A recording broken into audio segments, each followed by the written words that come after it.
টানা চতুর্থবারের মতো প্রধানমন্ত্রী শেখ হাসিনার দায়িত্ব পালনের স্বীকৃতি নেই বলে যে ধারণা করা হচ্ছে তা নাকচ করে দিয়েছে যুক্তরাষ্ট্র। দ্বাদশ জাতীয় সংসদ নির্বাচন শেষ হওয়ার 15 দিন পার হলেও এখনও যুক্তরাষ্ট্রের নিয়মিত ব্রিফিংয়ে সাংবাদিকদের প্রশ্নের মুখে পড়তে হচ্ছে দেশটির পররাষ্ট্র দপ্তরের মুখপাত্র ম্যাথিউ মিলারকে। যে কোনো সময় সরকারকে বিদায় নিতে হবে বলে মন্তব্য করেছেন বিএনপির স্থায়ী কমিটির সদস্য ডক্টর আব্দুল মঈন খান। জনশক্তি ভিত্তি সরে যাওয়ায় আওয়ামী লীগ সরকার এখন শূন্যের উপর দাঁড়িয়ে বলেও দাবি করেন তিনি। এদিকে নিত্যপণ্যের দাম নিয়ন্ত্রণ, রাজবন্দীদের মুক্তি, সংসদ বাতিল সহ বিভিন্ন দাবিতে আগামী 26 ও 27 জানুয়ারি জেলা ও মহানগরে কালো পতাকা মিছিল কর্মসূচি ঘোষণা করেছে বিএনপি। আবার নির্বাচনের দাবিতে 26 ও 27 জানুয়ারি জেলা ও মহানগরে কালো পতাকা মিছিল করবে বিএনপি। নয়াপল্টনে সংবাদ সম্মেলনে এই কর্মসূচির ঘোষণা দেন দলের সিনিয়র যুগ্ম মহাসচিব রুহুল কবির রিজভী। দ্রব্যমূল্যের ঊর্ধ্বগতির প্রতিবাদ ও কারাবন্দী নেতাকর্মীদের মুক্তি সহ সরকার পতনের এক দফা দাবি আদায়ে আরো খবর জানতে আমাদের ইউটিউব চ্যানেলে সাবস্ক্রাইব করুন এবং বেল বাটনে ক্লিক করে অ্যাক্টিভ থাকুন। এখন জাতিসংঘের মহাসচিবের চিঠি নিয়েও জালিয়াতি।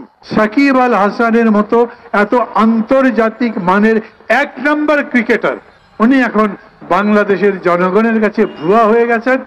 এই করতে করতে ডিসেম্বর মাস শেষ হয়ে যাবে, মাফ করবেন, জানুয়ারি শেষ হয়ে যাবে, তখন ফেব্রুয়ারি মাসে চলবে। চলতে চলতে যতক্ষণ পর্যন্ত সরকার না যাবে আমাদের এই কাজ চলতে থাকে। এই সরকার ভুয়া। আমরা মানে কি, আমি একা না, এই নেতারা না, দেশের কোটি কোটি মানুষ একে ভুয়া মনে করে। চিন্তা করেন, সাকিব আল হাসানের মতো এত আন্তর্জাতিক মানের 1 নম্বর ক্রিকেটার উনি এখন বাংলাদেশের জনগণের কাছে ভুয়া হয়ে গেছেন, কারণ এটা ভুয়া নির্বাচনের ভুয়া এমপি হয়েছেন। আপনি অনেক বড় খেলোয়াড়, নজর তো উপরে যাবে, নিচে কেন গেল? তাই মানুষও আপনাকে নিচে নামিয়ে দিচ্ছে।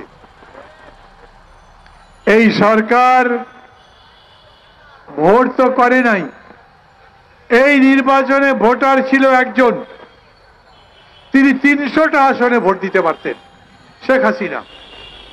উনি যাকে যাকে ভোট দিয়েছেন উনি জিতেছে, বাকি কেউ জিততে পারে নাই। এই রকম ভোট মানার কোনো প্রশ্ন আসে না। আমাদের সভা ভেঙে দিতে পারেন, নেতাদের গ্রেফতার করতে পারেন, গুম খুন তো মেলা দিন চলেছে, আন্দোলন তো থামাতে পারেন নাই, পারবেনও না। এই আন্দোলন চলতেই থাকবে, কারণ আমরা জানি আপনারা পারবেন না। তো এই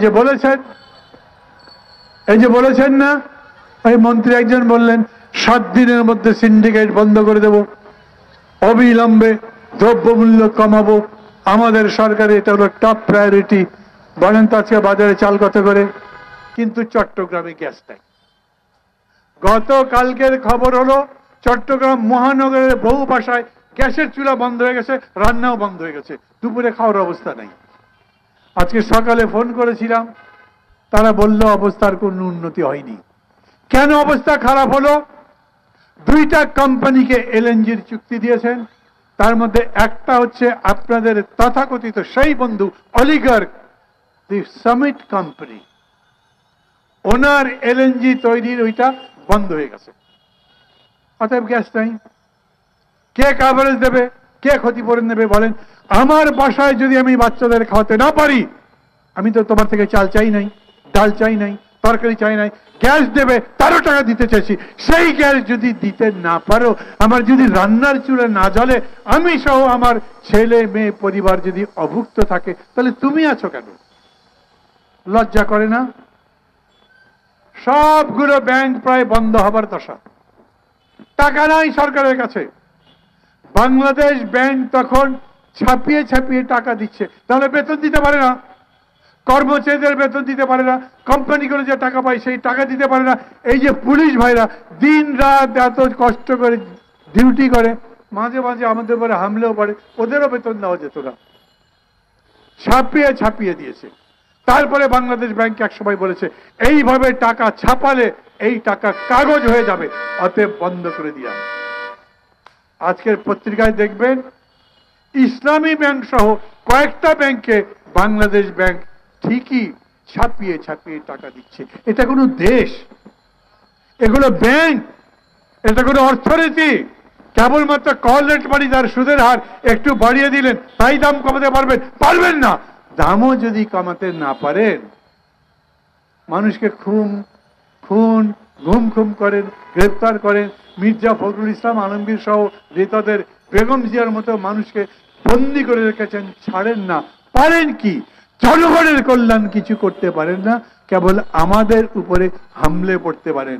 আর এরকম সমাবেশ মানুষ জমা হয় দেখলে বুক কাঁপতে থাকে, মনে করে বাপরে, সুব্রত চৌধুরীর মতো বক্তা, মাহমুদুর রহমান মান্নার মতো এককালে এত বড় ছাত্র নেতা, এরা